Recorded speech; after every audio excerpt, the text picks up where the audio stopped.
Hello, everyone. I haven't posted a video on social media in a while because I've been busy working on a project, but so much has been going on. I have to put my 2 cents in, so let's go. Okay. Today, Time Magazine posted an article titled, "Did Zohran Mamdani's New Budget Really Eliminate New York City's Deficit?" So I saw TikTok videos and tweets from New Yorkers and also from people who live in other states commending Mamdani for balancing the city's budget. So the article explains that Mamdani made an announcement on Tuesday that he can close the $12 billion deficit over the next 2 years. One way he is going to do it is with the cooperation of New York Governor Kathy Hochul. They are going to impose what is called a pied à terre tax, which means feet on the ground in French. It is a tax where the rich would pay a 0.5% to 4% tax on a secondary residential property that is valued at over $5 million. And that is on top of the existing property tax, which range from 10% to 20%. Now, what people are not saying is this comes after Kathy Hochul said she is not taxing the rich, in part because she is running for office again. That was followed by Mamdani making an announcement that if she is not going to raise taxes on the rich, as he promised in his election campaign, he has to increase property taxes. As a result, New York City homeowners made noise and said that's not why we voted for Mamdani. So the pied tax is a win-win logical move. We are talking about rich people who have a second home in New York City that they don't even live in part of the year, and their primary residence is somewhere else. Now, I am a New Yorker, born and raised. I'm Generation X. This budget is getting attention because Mamdani found a way to close the deficit, and the comments coming in mostly all say that if politicians want to help Americans, they would and they could. Folks, this is nothing new. This is nothing revolutionary. Everyone keeps focusing on Mamdani being a socialist, but you know who did it before? Bill Clinton.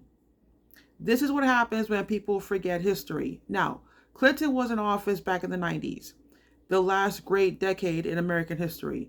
That is a topic for another time, but I can give you 5 reasons why the 90s was a great decade.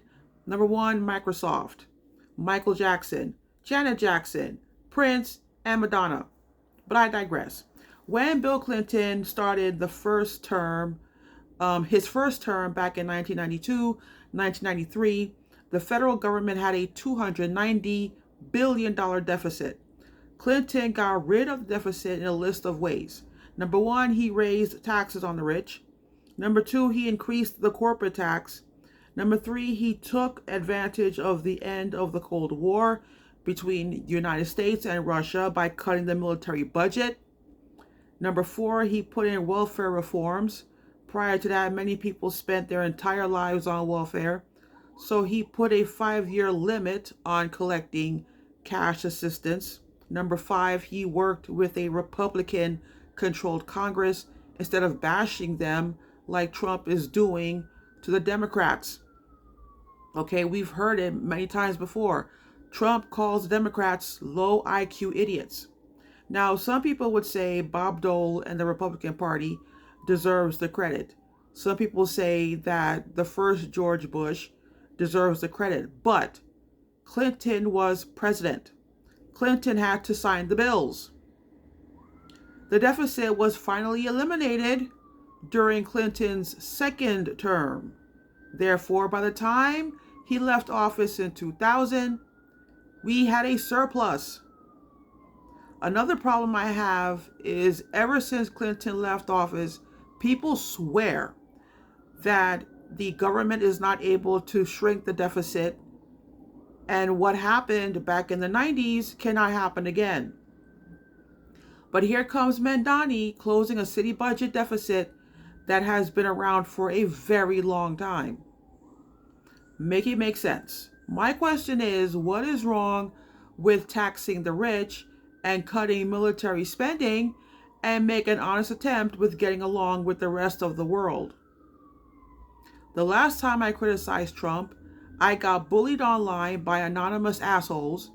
But my next question is, are the Trump supporters okay with the US still at war with Iran, even though you said you voted for Trump because he promised he would not go to war? He lied. Are you okay with him lying? Again, he also lied that the war in Iran is a military operation.